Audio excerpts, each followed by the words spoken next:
Well, good evening, everybody, and welcome to the All Portable Discussion Zone. It's a bi weekly live stream all about amateur radio portable ops. My name is Charlie. Call sign is November Juliet 7 Victor. With me this evening are the two show's co hosts, Dan, KC7MSU. Oops, wait, no, he's not here. He's rebooting his machine. We had no audio from him. And Brian, W7JET's here. Here I am. Good to see you again. Just to remind you, every other show, Brian, Dan, and I will be coming into the show with our own topics of interest. And so we don't have a guest tonight, and we don't on those nights that we do that. We welcome those of you who are watching in the chat room. And if you have an opportunity to comment or post a question, go ahead and do so. We'll try to respond to that. And also, don't forget that the show is converted to a podcast and is available through most podcast players about 24 hours after the show is over. So our format for this only hosts, no guest show is to take each turn or take it, our host and each host take a turn and talk about a topic of choice. I think we can also cover what we've been up to since we've been here last, and that when we do that turn. So we kind of talked about this ahead of time, casted lots, and we decided that Brian would go first. So we'll let Brian just kind of tell us what he's been up to, and then take it away with the with what he's going to talk about, his topic of the night, and we will interject and ask questions and add comments as we go. So go ahead, Brian, take it away. All right. So as you all know, this is Brian W7JET. I have been SOTA active lately. I've been doing about a summit a week. Last one was in Shoal and Payson. Got that done yesterday and over the weekend. I've been chasing lots of DX lately. It's been really good. Lots of DXpeditions going on. Working on my 160 meter obsession. I actually added 5 new 160 meter countries so far this season. So that's a big deal for those who don't work 160 meters. It's not an easy band to get DX on, especially from Arizona. For you East Coast guys, especially the ones that live up in the northeastern part of the country, you're like 160. That's like working. That's nothing. That's like working 20 meters. That's easy. Yeah. For here, not so much. So I'm up to 81 confirmed countries on 160. So that's kind of a big deal for me with my mediocre antenna and receive antenna and a few other things. So one of the things that has popped up in the past, because I do talk about my DX activity and my DXCC activity, is how do you do it? And Charlie's asked me that question. Actually, a lot of people have asked me that question. So I figured today I'll just go through the basics of how to enter a card when you get a card into the ARL's online DXCC application and apply for DXCC credits. I'll also show you how it works going through Logbook of the World. I won't actually pull the trigger and apply because I need 1 or 2 more cards to actually make the applying worthwhile. But I'll kind of explain the process of what DXCC is for those that aren't familiar, what the different award categories are, and what you can work toward, and then how you can apply for DXCC credits either with a card or through Logbook of the World. And this is just going to be a live talk. I'm just going to do it on the fly. I've got a couple of QSL cards here. They don't actually need to be entered because I already have confirmations from them on Logbook of the World, and I'll explain why you don't have to do that if you have a card of Logbook of the World, whichever, because they'll cross pollinate as the applications go through. But we'll show all that. And let's see, coming up this week, I'm flying a couple days this week for work. I will be in Sholo on Thursday, so access permitting, I'm planning on doing 1 or possibly 2 summits, depending upon the workload for the staff that I'm flying up there this week. And you'll hear me around the bands. I'll be chasing some code and doing this and that, and all the good amateur radio stuff that there is to do. Charlie, did you want me to just roll right into my thing, or would you and Dan like to talk about yourselves for a little bit here, since I already had my moment of narcissism? I think we've got the audio cleared up. I can hear Dan laughing. So Dan, did you hear me say we were just going to kind of when we take our turn, we'll kind of update everybody on what's been going on in our lives and all that? Nope, so, that's fine. Yeah, so we're just going to let Brian roll right into it. All right, so let's see, roll right into it. So we're going to talk about, let me pull up, this is the latest bureau stack right here. So cards. Let me hold them up to the camera. There? Probably 30 or more. There's a bunch, and there's still more over here. So most of these are things that have already come through on Logbook of the World. But this is, let's see, which one is this? This one is Benin, TY0RU. We got North Cook Islands, Echo 51 Delta, Kiribati, Tango 33 Tango, Fiji, Democratic Republic of the Congo. This is Western Sahara.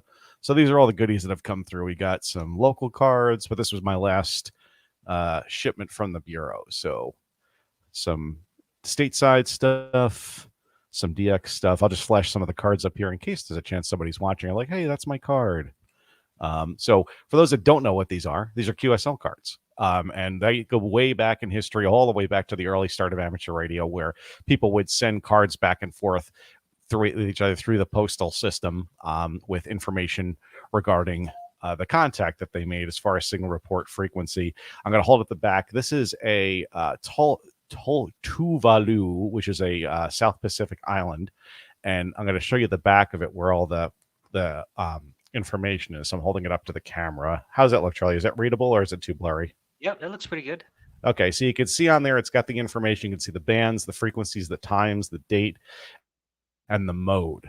So the way these cards work, when you confirm, the ARRL cares about a couple of things for the awards, and CQ Magazine does as well for their awards. It's the date, the time, and for Logbook of the World specifically, it needs to be plus or minus 15 minutes of the other station's time. So your clock doesn't have to be super in sync with the other guy you work, but it needs to be within 15 minutes for the program to double blind confirm it and say, yep, that's a good contact. The band, not the frequency, but the band. So you can put 28 megahertz for 10 meters, and that's totally okay. 14 megahertz for 10 meters, and for 80 and 160, specifically 160, as long as you're in the range of 160 meters, it's fine. And the same thing with 80 meters, as long as you're in that range, and so on and so forth. So the bands that count for DXCC credit are 23 centimeters through 160 meters, excluding 60 meters, and then the new low frequency bands that we've received, which are like 2200 megahertz, I think, or something, 2200 meters, and I'm butchering that, but you guys know what I'm talking about. So the stuff lower than 160, the very low frequency stuff, those don't count for DXCC credit. The modes, when you're talking about modes, you're looking for simple stuff. Doesn't matter if it's upper sideband, lower sideband. Phone is really all they care about. If you made the contact on AM, AM, FM, or single sideband, as far as Logbook of the World is concerned and the ARRL awards are concerned, it only cares about phone. So as long as it says phone, it understands. For digital modes, unless you're going for a specific award for a specific digital mode, and that's more for like worked all states, for HF, DXCC, all HF modes are counted as digital. So if you throw RTTY in there, it's going to log it as digital. If you throw FT8 in there, it's going to show it as digital. If it's PSK31, it's going to show as digital. If it's JT65, for the older guys that know what that is, because that was passe 5 years ago. Nobody does that JT65 anymore. That's old. We do FT8 now. We do FT4 and JS8 call and all this other stuff. Those would all count as digital. And then the original digital mode, which, happens to be my favorite and Charlie's favorite, and well, we won't talk about Dan. CW, that's pretty straightforward. It's just CW. And then the final thing that usually on the card, but the ARRL doesn't care about for an award, and neither does CQ Magazine, and nor does SOTA or POTA or any of the other awards programs, is the signal report. That's more there for you and the other person that you're working, and that will usually show up on the card. But the accuracy of that does not matter for the purposes of DXCC log checking. So this is the cool way of getting the contacts, is getting these cards in the mail from people, because they're pretty awesome. I mean, I can probably pan my camera around the room and show you, but I've got QSL cards floor to ceiling all around the room and all kinds of wallpaper, because I'm a pretty active DXer. I like getting the cards, and they're fun. I send cards out myself. I have two types of cards. I've got nice cards, and then I've got bureau cards, because some of these guys, they get thousands of cards a year and they really don't care. So sending them a fairly expensive card is worthless. So I just send them a fairly cheap card that has all of the basic information on it, and chances are they probably throw it away, and that's totally fine with me. because they get thousands of cards. I've actually seen pictures of guys that have their entire shack wallpapered, floor to ceiling in QSL cards. They get them and they just glue them to the ceiling and they just wallpaper them. There's a guy in Hawaii, I don't know if he's still around or not, but there's a KH6 that has that way. I thought that was so cool. Like the entire, if you walk into his shack, it's nothing but QSL cards all the way around this thing. He just glues them to the ceiling. So anyway, back to the cards. The other way to confirm this is through Logbook of the World. For those who aren't familiar with Logbook of the World, it is an online, essentially double-blind way of confirming contacts. You create an encrypted key through a program that you store locally on your computer. You take your ADIF file, and for those that don't know what an ADIF file, that is an electronic log format that's standardized that you use when you're logging. Most people are probably doing that with SOTA, some version of it. Definitely doing some version of that with Parks on the Air, or if you're just a casual operator and you chase, you probably have an online log of some kind. Paper logs do not work with Logbook of the World. It has to be a digitized log. There's no way to send them a paper log and have that work with Logbook. It doesn't work. So you create the log, you go into the program, and I'm going to go ahead and let's see here. We'll bring up, I'm going to go ahead and start sharing screens here so you're going to see stuff flash up and back. Yep. While you're doing that, there were some comments about other people really liking the receiving of QSL cards as well. Yeah. Yeah. So anyway, if anybody has a fun card and you want to flesh it, I don't know if you can share. Can you share pictures in the comments, Charlie? No, you can't. Okay. Well, I'll tell you what, Charlie. Is it okay if I have people spam you? Sure. If anybody's got a cool card and they want to share it quick, snap a shot of it and email it to Charlie. Maybe he'll flash them up. Yeah, I can. I do a QSL card talk. It's one of my boilerplate club presentations, and I usually tell people to bring their favorite cards with them, and we'll talk about them a little bit. So if you want to share, go right ahead, bring them up, send them to Charlie. He'll be happy to accept all of your spam. So let me see here. Hey, we got our good friend from Indonesia, YC2VOC. He was my first contact ever from Indonesia. He's a good guy. Had correspondence with him and stuff. He's a good chaser for SOTA. Get some DX. All right, so let's see. We are going to share that screen first. So, all right, so you guys should be seeing my my logbook right now, which is opened up to my DXCC credits. So let's get rid of that, and we are going to go to, just for the heck of it. So I can upload this directly from my HRD log, which is the program that I use. But for the purposes of demonstration, we are going to highlight a few contacts here, and we're going to export to an ADIF. And for those that have HRD, you're familiar with what I'm doing right now. If you're not, it'll be different on whatever program you're using. We need to find, let's see, documents, ham radio. Nope, that's not the right one. We'll just do it in here just for the heck of it. So we'll go RED. Call it Reds Summit. We're going to save that. It's going to export selected. We should see 4 entries were sent. We're going to click OK. I'm going to hit finish. We're going to minimize this and this and this. And then we're going to go to, what are we going to go to here? We're going to open up our TQSL program. Let me switch screens here now. All right, so Jesse sent me a couple.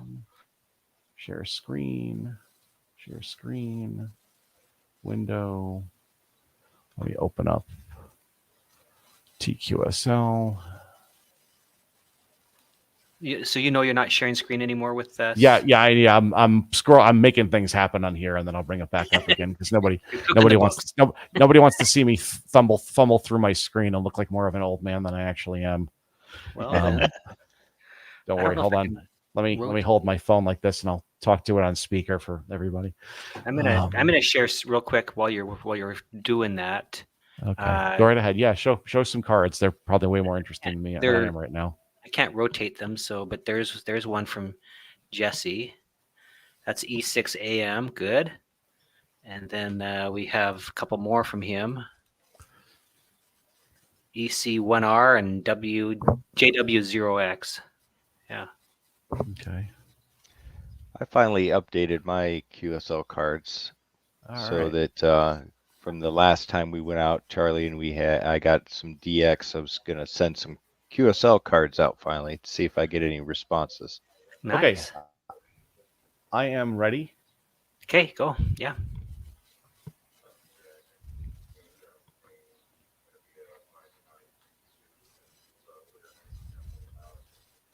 Hold on, wait. It's telling me it's updating. I'm going to stop it from doing that. Just otherwise, it takes too long. All right. So here's Logbook of the World, right? Yeah. And we are going to go ahead and we're going to sign QSL cards. So let's see where it says up at the top here, sign, and your log and upload automatically Logbook of the World. We're going to come down to, we'll just grab one of these just for the heck of it. So we'll grab that file right there. We're going to hit open, and it's going to say select your location. We're going to go W7JET home QTH. You can set different locations for everything. I have different ones for all over the county or all over the state, different counties, different stuff. I got my home QTH right here. So we hit OK. And it's going to tell me to sign. I hit OK. It's going to tell me do I want to put a start and end date? Generally, the answer is no. So I always hit cancel. If you look down here on the bottom, it's going to say no records uploaded. That's because I didn't actually attach a file, but normally it would go through it. It would say sent to Logbook of the World and everything is okay. And then this would update in my Logbook of the World account. So Nice. We're going to go ahead and stop sharing that screen for now. That's how we take care of that. Then we go to, what are we going to now? Now we go to, where is it here? So we're going to go to, I keep hitting the settings button. All right, let's try that again. Let's go to the right one now. Share screen. Share screen. Window. We'll go over to. Jesse says he has quite a stack of cards on his desk. All right, so we should be seeing the online DXCC application, but we're going to switch over to the Logbook of the World, LOTW. All right, so we are on the Logbook of the World. Here is my Logbook of the World account. We'll go over and we'll take a look at my online DXCC account to see what kind of credits we have that we can apply with. Well, let's see, I've got 138 DXCC entities to add to the challenge. If I had 1,500, we'd actually apply right now, but I don't. So the challenge starts at 1,000, and then it goes in 500 increments after that for each stage. I've already got it at 1,000. That's what that little asterisk means next to it, is that I've been awarded something. So anytime you see an asterisk in this column, that means award's been applied, or that you've applied, you've hit 100. And by the way, DXCC, which I should have covered earlier, stands for DXCC Century Club, which is 100 contacts. And that's what qualifies you for the initial DXCC award. I have DXCC on 10 through 80 meters. And then I have it in digital, phone, CW, and mixed. Mixed is the total number of countries I've worked, regardless of mode, which is at 279 on here, but it's actually 280 because I do have a card that needs to get checked, and that will eventually update on here.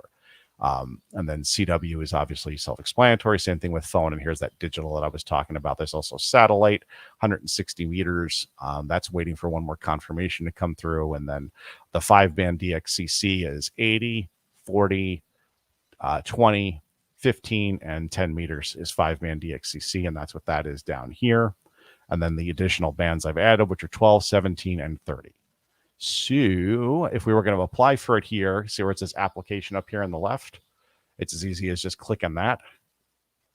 This is going to show all the credits. We're going to check all because we're going to apply with all of them.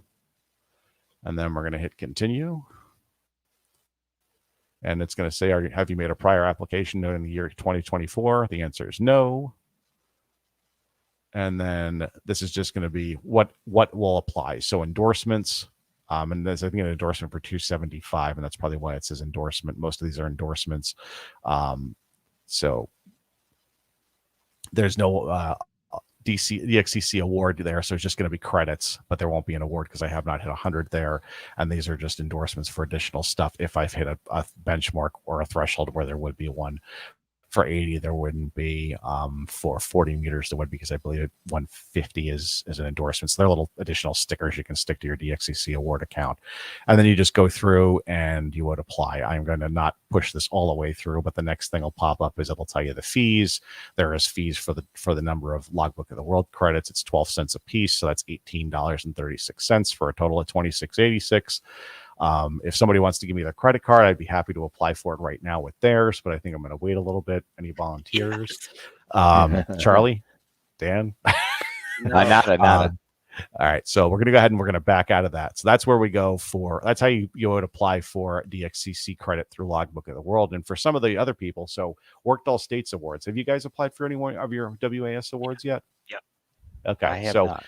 We'll go through that. So the process of applying for Worked All States Awards through Logbook of the World is the same process as applying for DXCC. The only difference is there's no online application for the cards. If you have cards, let's say you have all 50 states confirmed, but 3 of them are paper and the rest of them are Logbook of the World, you'd have to go see a DXCC card checker, which is in our area would be Reinert.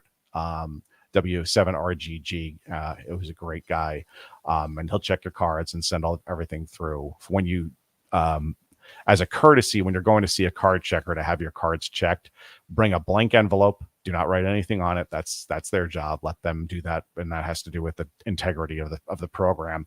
And although most of them won't ask for it, bring a stamp. Don't attach it to the envelope. Just bring a stamp and give them a stamp in the envelope along with your application when they check the cards, and they'll take care of putting everything through. And all they're going to do is look at the card, make sure that the information on it matches your application, and make sure that the card looks legit. They're not going to sit there and go crazy. Sometimes they might have a magnifying glass just to be able to read it.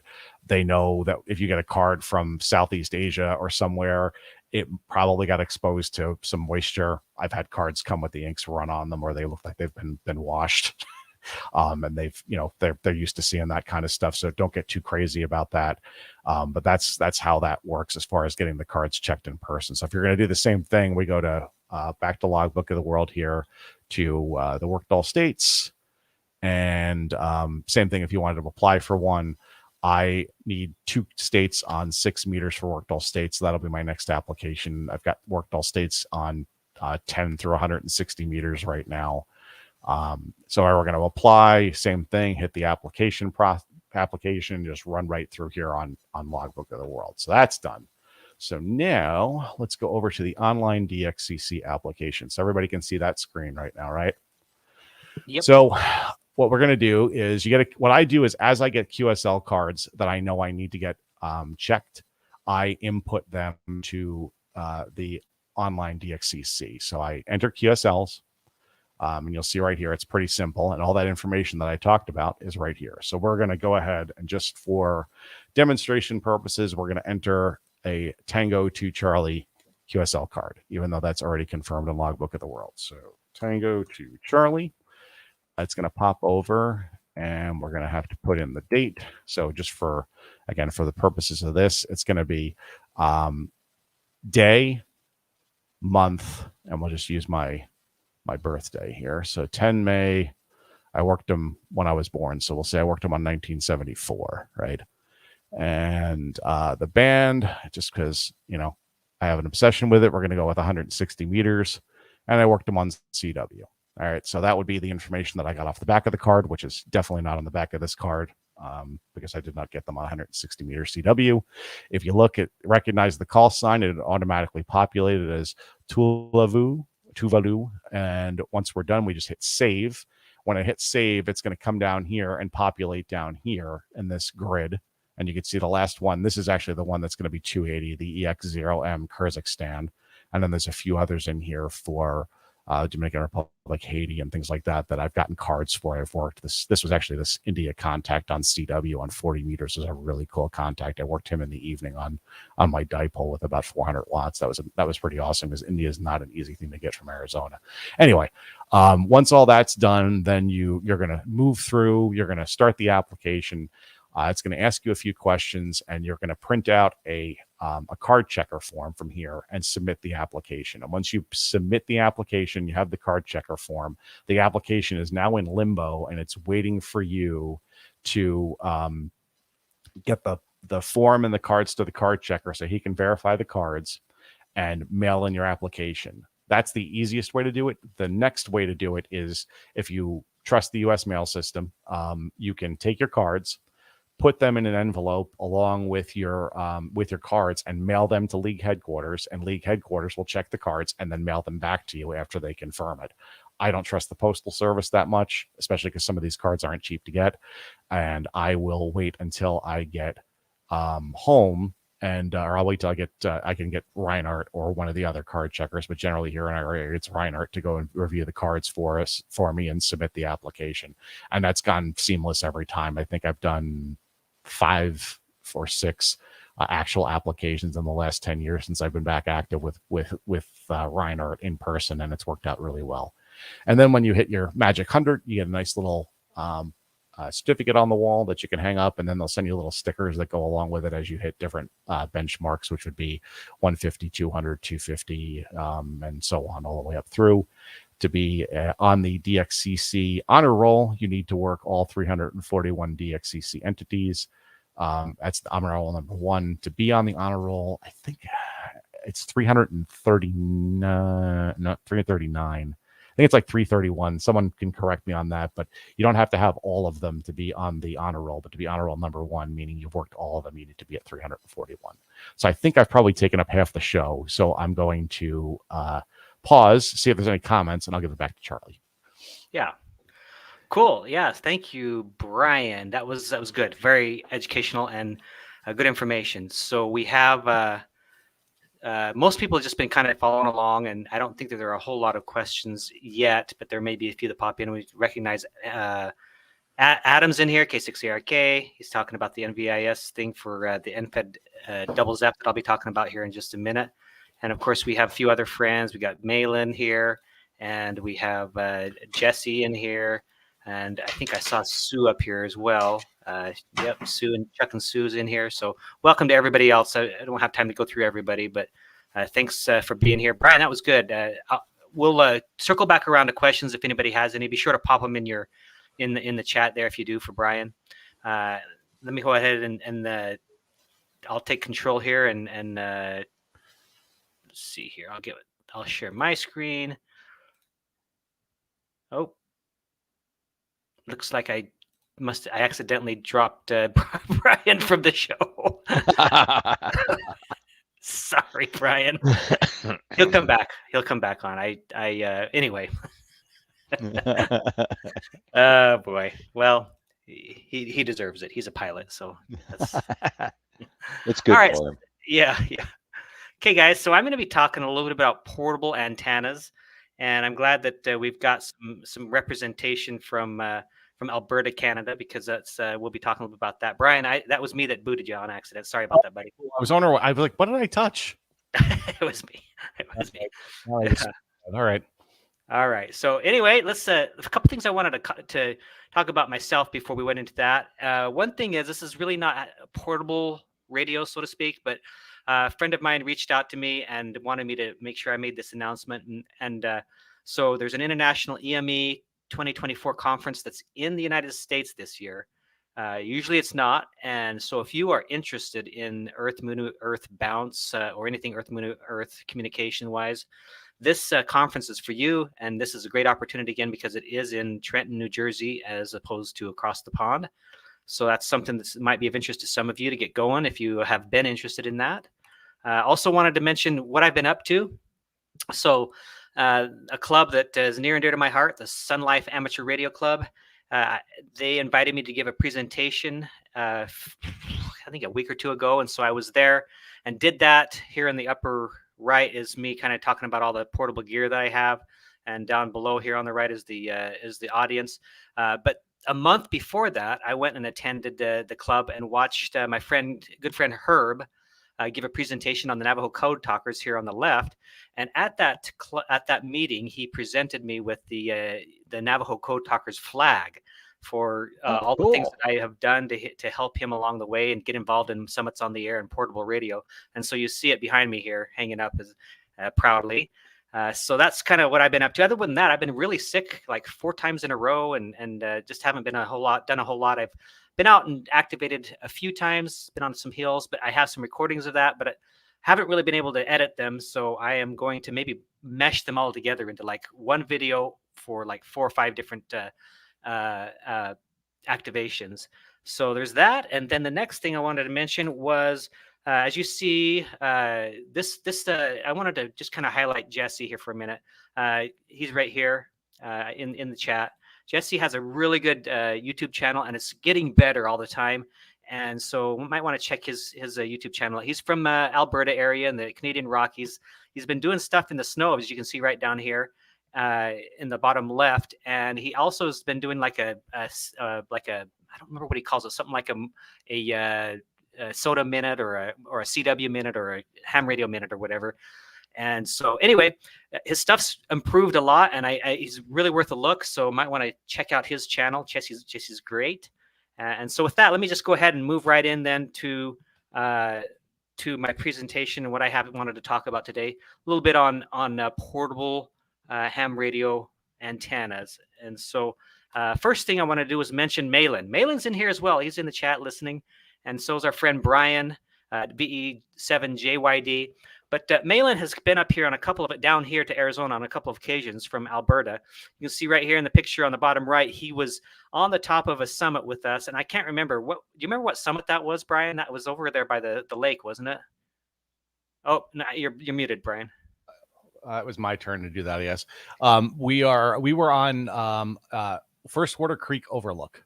Oh yeah, that's the summit, First Water Creek Overlook. So Brian, Malin, and I did that summit. Plus, I've done a few other things with the Malin, and they just also met him offline. Just not on a summit, just to hang out with him a little bit.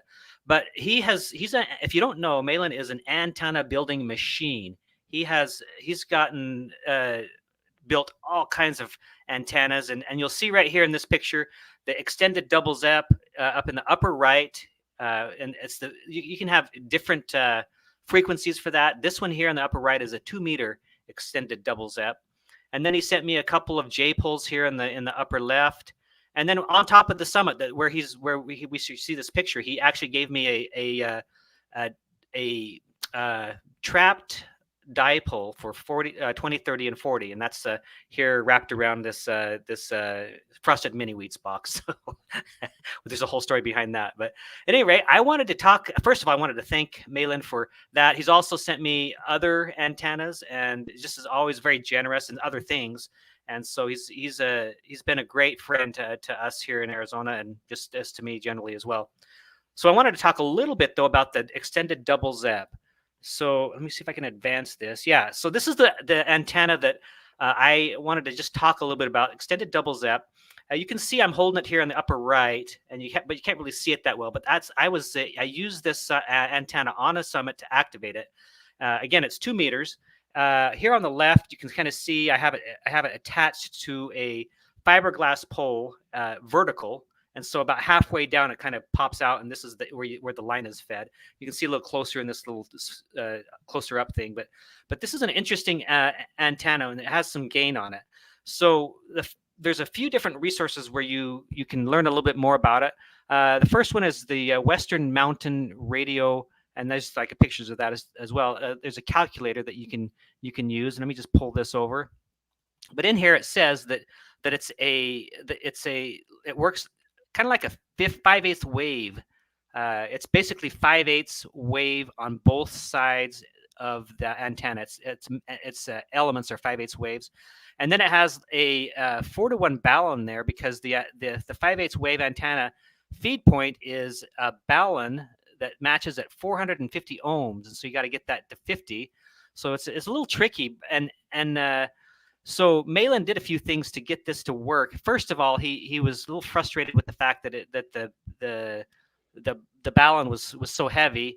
But let me go here real quick. But he found this website, if I can bring it up over here, that talked a little bit more about it. And so we started to build one. And this is the hamradio.me. You can look it up that way. It's a 2 meter 5/4 wave antenna, which is really a 5/8 wave because it's because of both ends. He was kind of almost ready to give up, I think, or at least it was just put it on hold. And then what ended up happening is he was talking to Adam, who's in here, about it a little bit. He says here in the SOTA reflector that he's been working on building it, and then Adam's comments, I guess, gave him the courage to, or maybe he talked offline. He figured out how to get it tuned, and so that's kind of how it works. Is it's just basically you've got 5/8 wave and elements on either side, and in the middle you got the balun 4-to-1 with the 480 ohms that converts to 50 ohms, and then that goes out to your coax. It's fed in the middle, and so it's really interesting. Let me see if I can. I don't know if this is going to work, but I took it up on a mountain, like I said before, and here is on the bottom left. I'm working with my FT60R. I've got it connected with a feed line up to the antenna, and here I'm just taking a look at it. But this link should work, and if it does, I'll bring it over. And Brian was on this summit with me. This was Kentuck Mountain, and let me see if I can. Hopefully, there's some audio with it. If there's not, let me know. But let me see if I can go right here and maybe extend it right about here. Yeah. Do you hear it? The audio? No audio. No? No. Let me see. Nothing Let me I probably didn't push the button that says allow audio. Let's try it and see. Audio and share screen. And let's try it again. Here we go. How about now? Extended double zep. There you go. Malin sent a good one. I mean, I haven't tried it yet, but 1 ounce. The feed line's 11.5 ounces, and the actual antenna is only 1 ounce. So that's pretty cool. All right, I'm gonna get ready to go here and start calling CQ. Of course, they're on the frequency. November Juliet 7 Victor. How about 2 meters? Anybody? NJ7V on Kentuck Mountain. So this is a fight we have sometimes trying to get through these guys. When Kentuck Mountain, NJ7V. Hey, NJ7V, you're 5'9" on Mike November 119. So that's a summit to summit. Okay, roger that. KF7MP, right? That's correct. Thank you for that. I got you on both. 5'9" as well. Appreciate it. And November Juliet 7 Victor. Whiskey Alpha 7, Juliet Tango Mike. Might as well catch you over here when I heard you. All right. So anyway, you'll notice that the audio quality is very good. It's just a great antenna. I don't know how he can get any better than this. I guess unless you got a Yagi, but the gains on it's pretty good. And so it's just I really enjoyed using this antenna. So it's a strong contender for something you might want to take up on the mountain, especially because as I showed you here. Let me just escape out of this. Roger that. And go back to the slides here.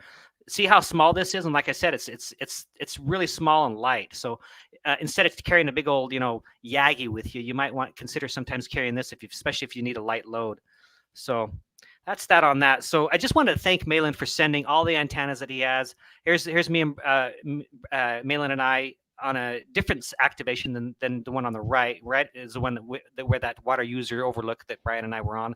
But like I said, he's been here a couple times. I think this one on the left is we were on Hickey Mountain, but appreciate Malin. I really do want to get up there to Alberta or is it Alberta or I always get it mixed up. Up to Canada to help him out and to activate with him. So Adam says no balun needed in my experience. The 8.75 inches of twin lead does the matching for you. Not exactly sure how it works, but it does. Wow. I don't know how it works either, but Adam, that's a good comment. So appreciate that. Anyway, I'm about done here to wrap up my little presentation, but I just wanted to advance one more here and talk to you about a different antenna that isn't one that Malin did. Well, actually, there's a couple. I have this one here too. Let me stop sharing for just a minute because and let me just go widescreen here for me. This right here is also an antenna that Malin sent me. Actually, he sent two of them, and they're just they're the J poles. But as you can see, Malin, one, he loves building antennas, and two, he loves sending them to me. So I am the beneficiary of a lot of fun experimentation. So again, thanks Malin doing that. So let me go ahead and put this back up here now.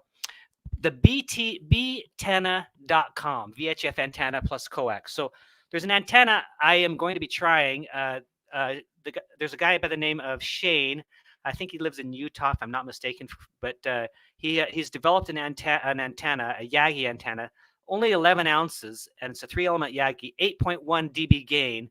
And it's a really good antenna as far as I can tell so far. I haven't taken it out to test it out in the field, but let me grab it here. You can see from the picture on the top that it collapses into just like this little, basically everything around the boom. And I think I've seen Adam have something similar like that, but when it's extended here on the right, you can see it. So you hold it just on the boom, and let me just grab this and show you how this works. If I can bring it over, I might have to scoop back here a little bit, but what's interesting is you just go like that, and there's one side, and then you just go like that, and there's the other side. Done.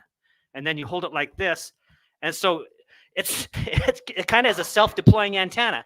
Also comes with a I think this is RG3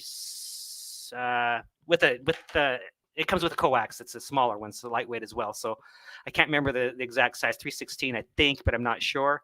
So I wanted to mention that as well. I'm not going to take it on the activation I'm going on with my wife, Sandy, tomorrow. We're going to go hit a summit. We're actually going to do Needle Mountain.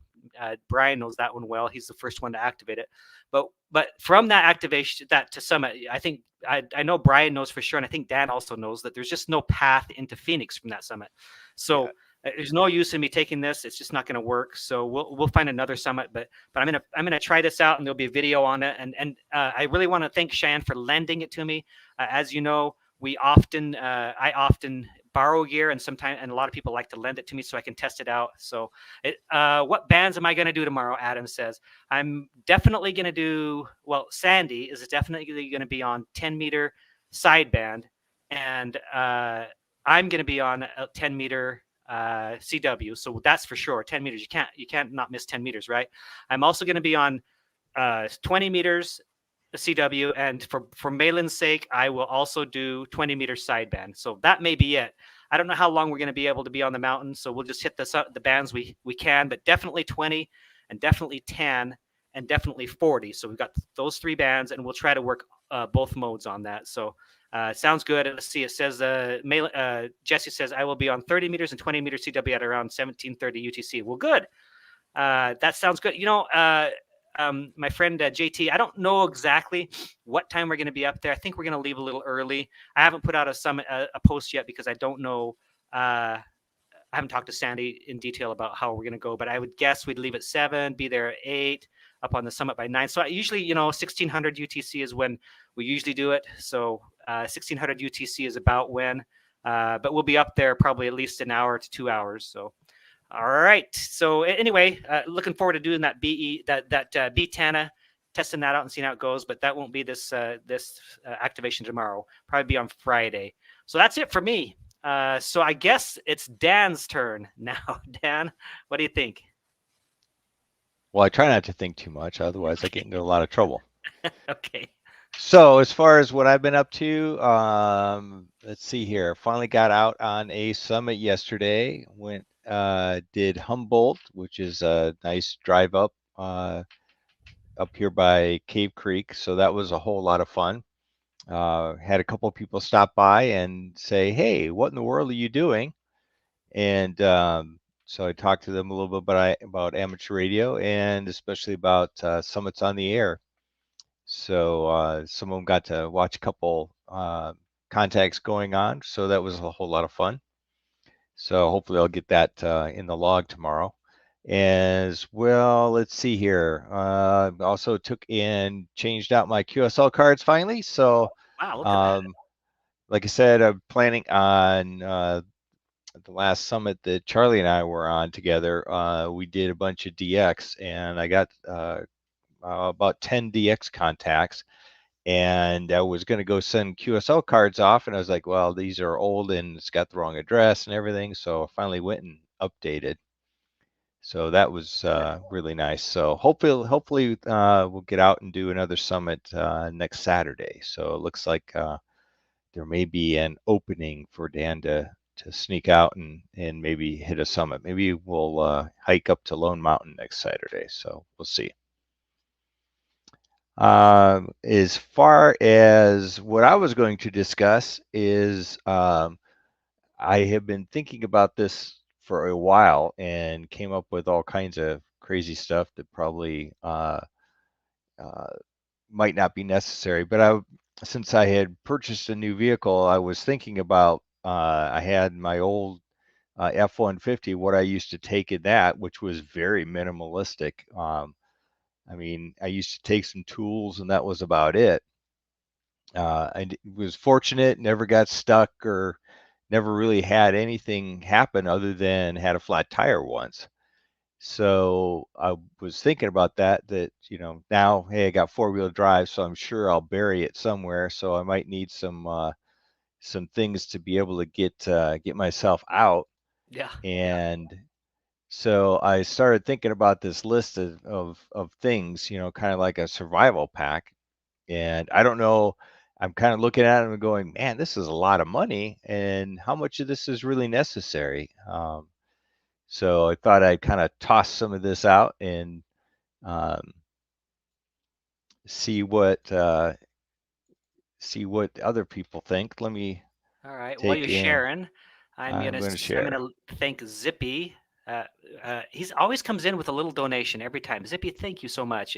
Really appreciate that. $4 this time, and so thanks for being here and watching, and for that little donation. I truly appreciate it. All right, Dan. All right, let me share a screen.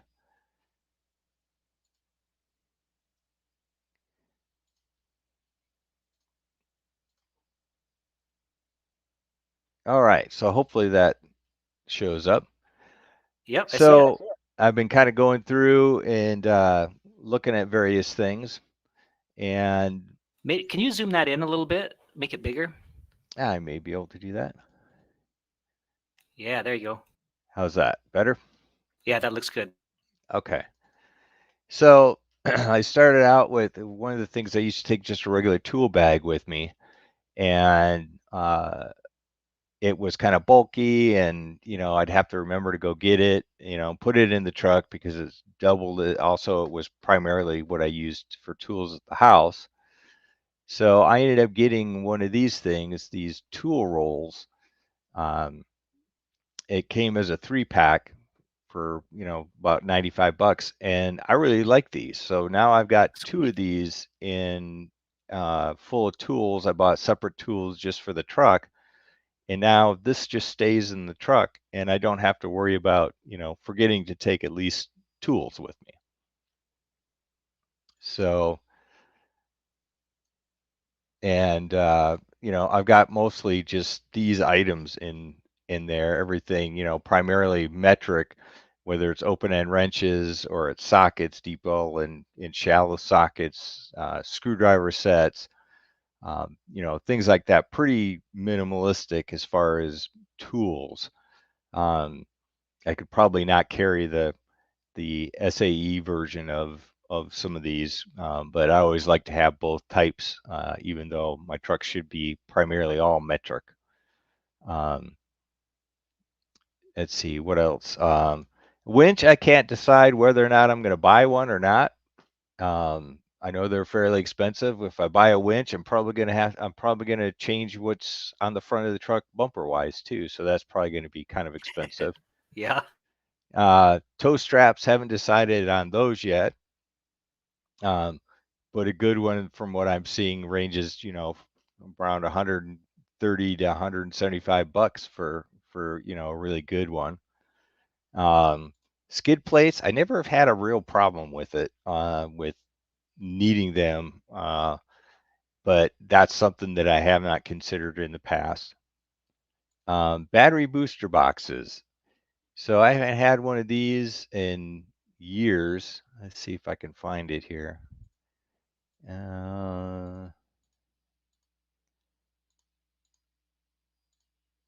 Let's see here. There's a question for you there in the down below. Oh, I recently bought, well, last year I bought a 23 Tacoma. and I really like it so far. So it's my first foray into that kind of a vehicle. So I was also debating, from the bulky standpoint of, whether or not to take, battery cables or not. And I kind of like the idea of a battery booster kit. Um, the only thing I worry about is, what's the longevity of one of these? So that's something that I'm still debating. They're not exactly cheap. I had one a long, long time ago when they first kind of hit the market, and it lasted like a year.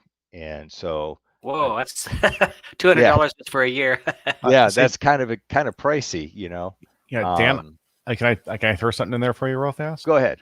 So the battery boosters, if you buy the Harbor Freight brand, they're actually pretty easily upgradable, repairable. So the battery, those batteries that we use for the club that we paralleled, Yes. it uses one of those. So you can pick Oh. those up for about $40. If you got about an hour, like 45 minutes and a screwdriver, you can swap them out. Because I have two of them, and about every year I just swap the battery out, and they seem to do just fine. Ah, okay. Yeah, matter of fact, yesterday I took a pair of those same batteries up to the mountain, and I was like, well, if I get stuck, at least I know I've got batteries to jump the truck with. So, other things I was kind of looking at, one of the items that would have probably came in handy when I did have a flat tire out in the middle of the forest was one of these guys. And this is basically a bottle jack, plus it's got a stand built into it. So from a safety aspect, I kind of like this idea. I don't know if anybody uses one of these. They're kind of bulky though, so storing this in the truck is going to be a problem. So I don't know if anybody uses anything like this, but personally, I don't really trust the old scissor jack thing on the forest floor someplace. You mean So like that's the big jacks? What you're talking about, the high lift jacks? no, well, I don't have any place to, attach a high lift jack onto, so otherwise I would do that. Um, so that's why I was thinking about this kind of a device, but it's kind of bulky. It doesn't, fit behind the seat, or it's not easy to take and attach someplace. But at the same time, you don't have to put it in your pack. It's if you find a place in the truck, you're good. Yep, yep, all this stuff in the back of the truck for sure. What else? Oh, vehicle recovery boards. These are um, a whole lot of fun. I know I've got some friends who have some of these. Um, let's see here, but they're not the cheapest thing. So I don't know if anybody runs them. I don't believe you or Brian actually run with any of these that I've seen in the past. No. Yeah, I haven't run into a circumstance yet where I think they're totally necessary for what I do, but they are a thought. Yep. And that's kind of where I'm at now. It's like I've never gotten stuck anywhere. The worst place I think I've been, here in Arizona is probably around the craters, which is a little bit soft. Or if I was going to be in the snow a lot, that might be a good possibility. Yeah, Jesse says they got them up there in Alberta a lot. Yep. Well, they probably have a lot more opportunity to use them with the snow and everything I'm sure too, they I would think. I'm thinking the spring thaw up there. Yeah, the mud. Exactly. Yeah, the mud. Yeah. And then you got all these things,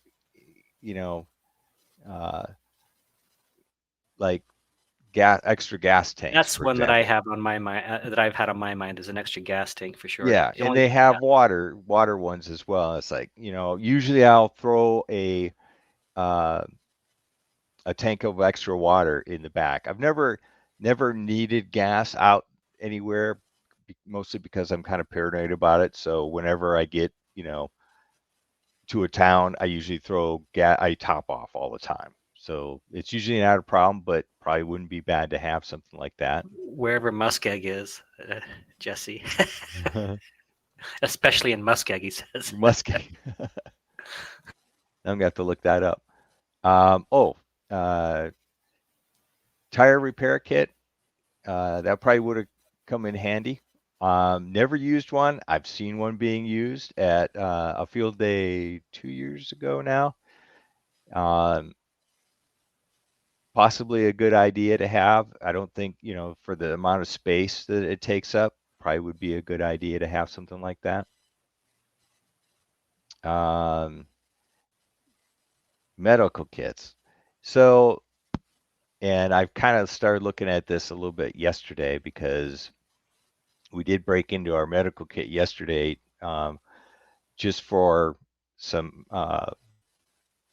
aspirin, basically. But it's the first time that we've ever broken into it, and I'm looking through it, and it's like, if I really had an issue, I don't feel comfortable with what all this kit has in it.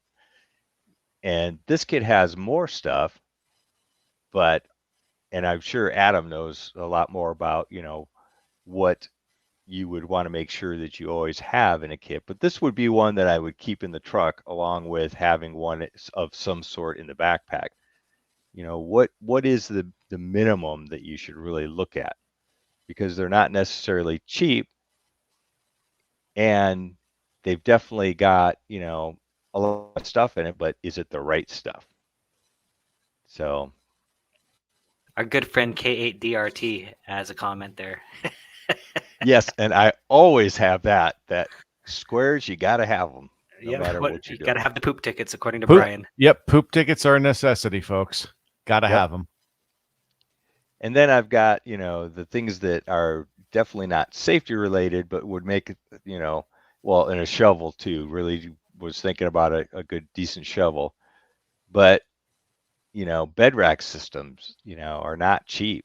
So, as well as getting some steps because I'm getting older.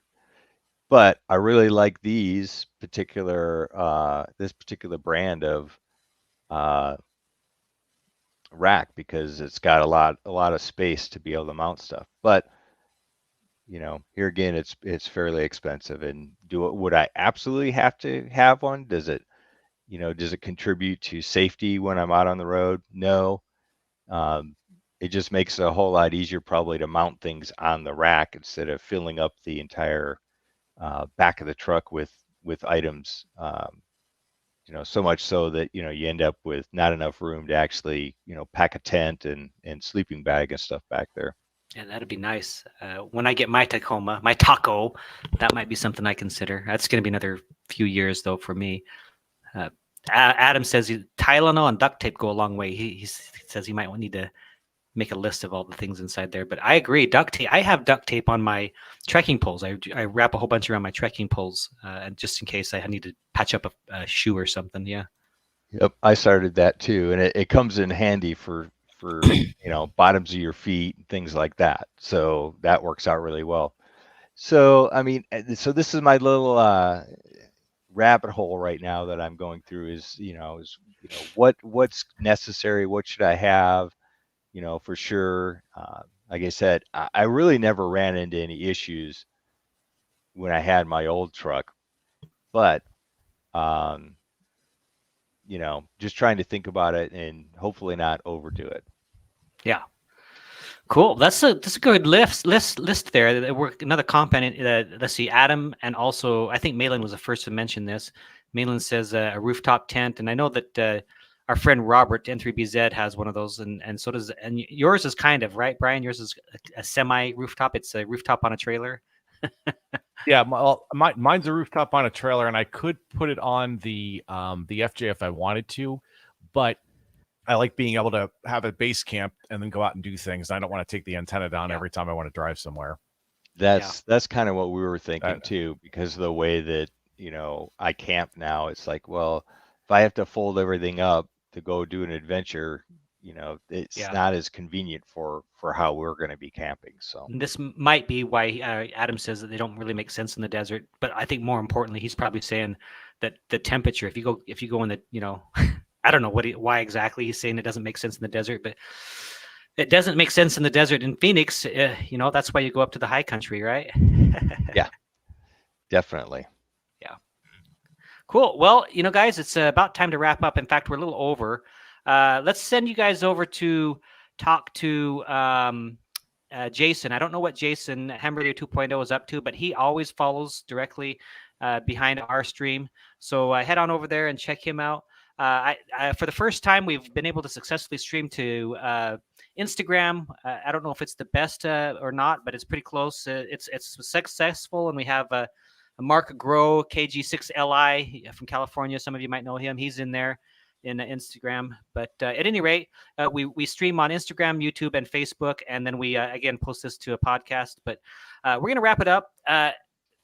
Adam, Brian, I think that that was a really good instruction on the cards, and I think more people should do it if they can. The confirmations, because it's really appreciated.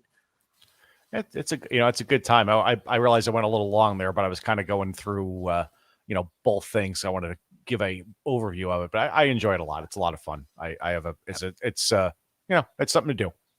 Yep, for sure. And great list, Dan, on all the stuff you have. It's a good list to consider. Some of those things I have been thinking about myself. So, all right, guys, we will catch you in 2 weeks. I believe we're going to have James on, the POTA Master James on in 2 weeks. But we'll confirm that and let you know.